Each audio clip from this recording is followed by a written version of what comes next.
There's a table on page 26 which consists of your balance sheet, and one of the entries on the balance sheet is under assets, central bank liquidity swaps, which shows an increase from the end of 2007 from $24 billion to $553 billion in change at the end of 2008. What's that? Those are swaps that were done with foreign central banks. So who got the money? To financial institutions in Europe and other countries. Which ones? I don't know.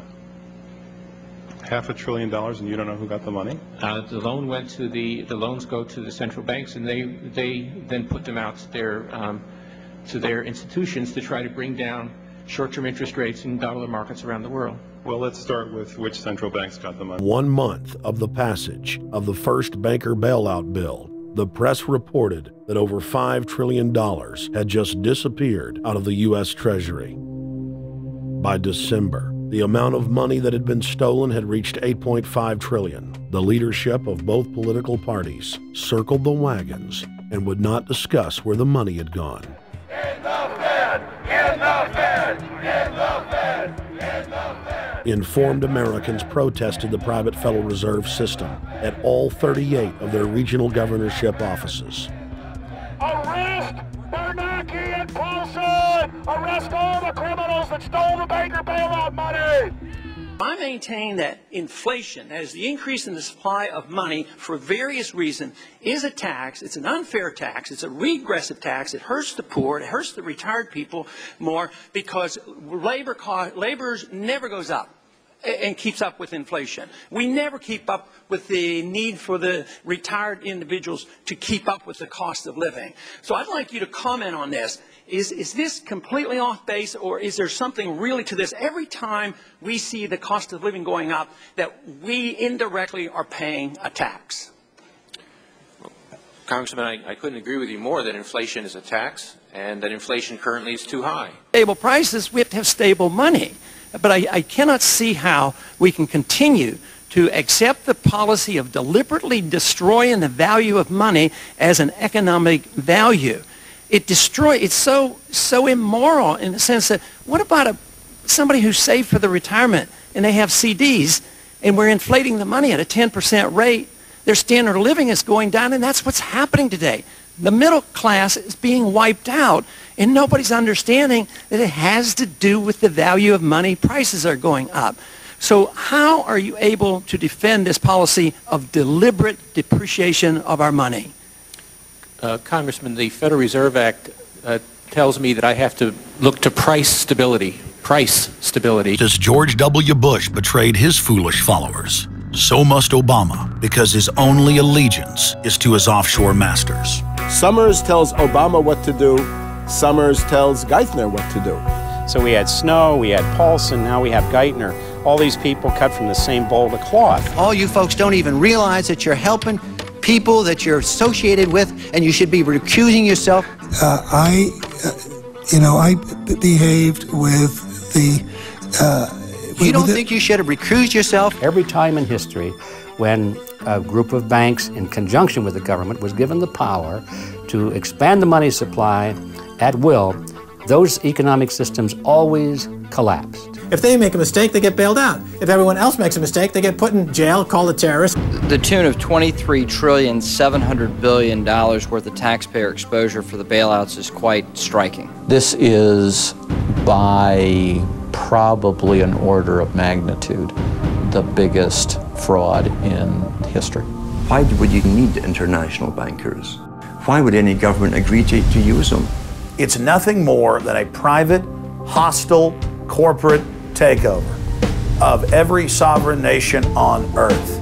So for the first time in history, we really have this new form of an empire. Many experts are predicting that this could be an economic battle between the United States and China, and Americans are worried that this could be the demise of the dollar. Well, joining me to help weigh in on this issue is the director of the Trans Research Institute, Gerald Celente. Mr. Celente, thank you so much for joining me.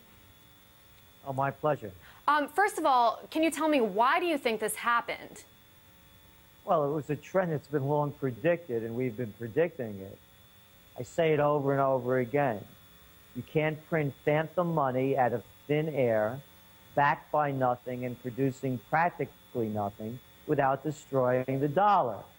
And they've been doing it for decades. It accelerated in 2008 under George Bush and his building trade deficits, and then finally the TARP program that cost in excess of $700 billion to bail out the failing banks and financial institutions.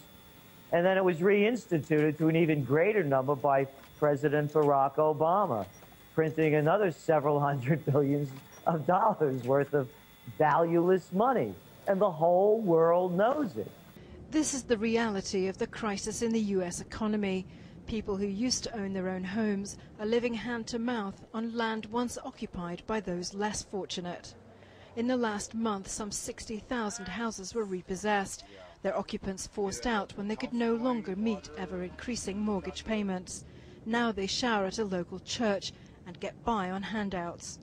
They have nowhere else to go, and it's a difficult adjustment.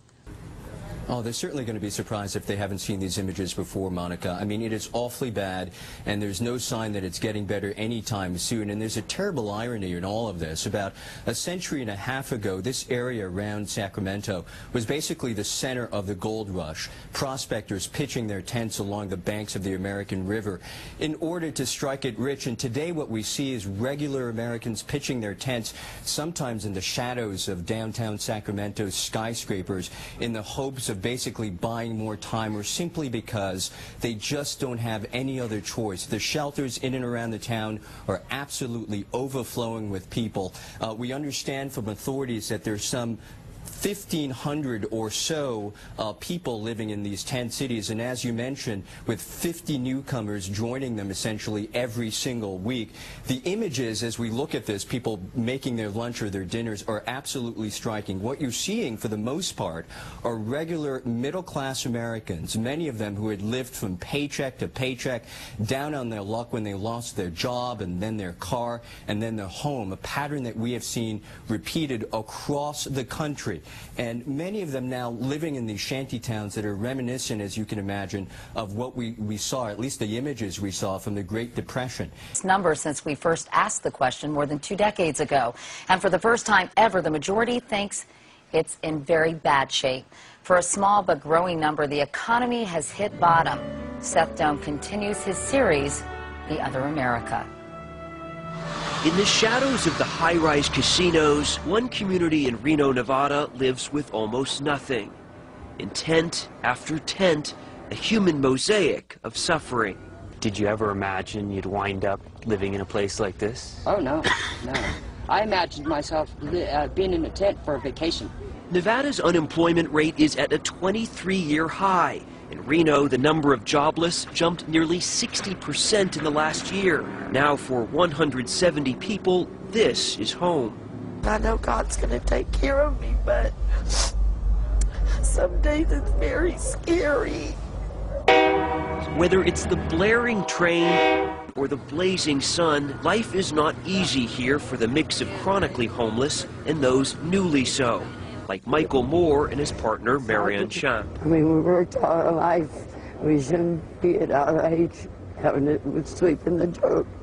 Just last Christmas, the couple lived in a rented house in Portland until Michael lost the job he'd had for 3 years at a gas station. They moved to Reno in search of jobs. This resume says you have your GED, you're a veteran, you've worked in warehouse operations before with forklifts. Yes, sir. But there are just not jobs, or no jobs for you, it sounds. Not right now. Today, Michael hopes a scrapyard may offer work. I don't have any openings right now. Those words echo through Tent City. This is not just happening here. 10 cities have popped up or expanded in recent years in places like Seattle and Portland, Fresno, California, Columbus, Ohio, and Chattanooga, Tennessee. The problem got so bad here in Reno that city officials decided to organize the tent city and run it. The city provided fencing, security, and fresh running water until they can move these people into housing or shelters. But the more difficult fix for Michael and Marion will be finding work. They know they'll have to do that themselves. Seth Doane, CBS News, Reno.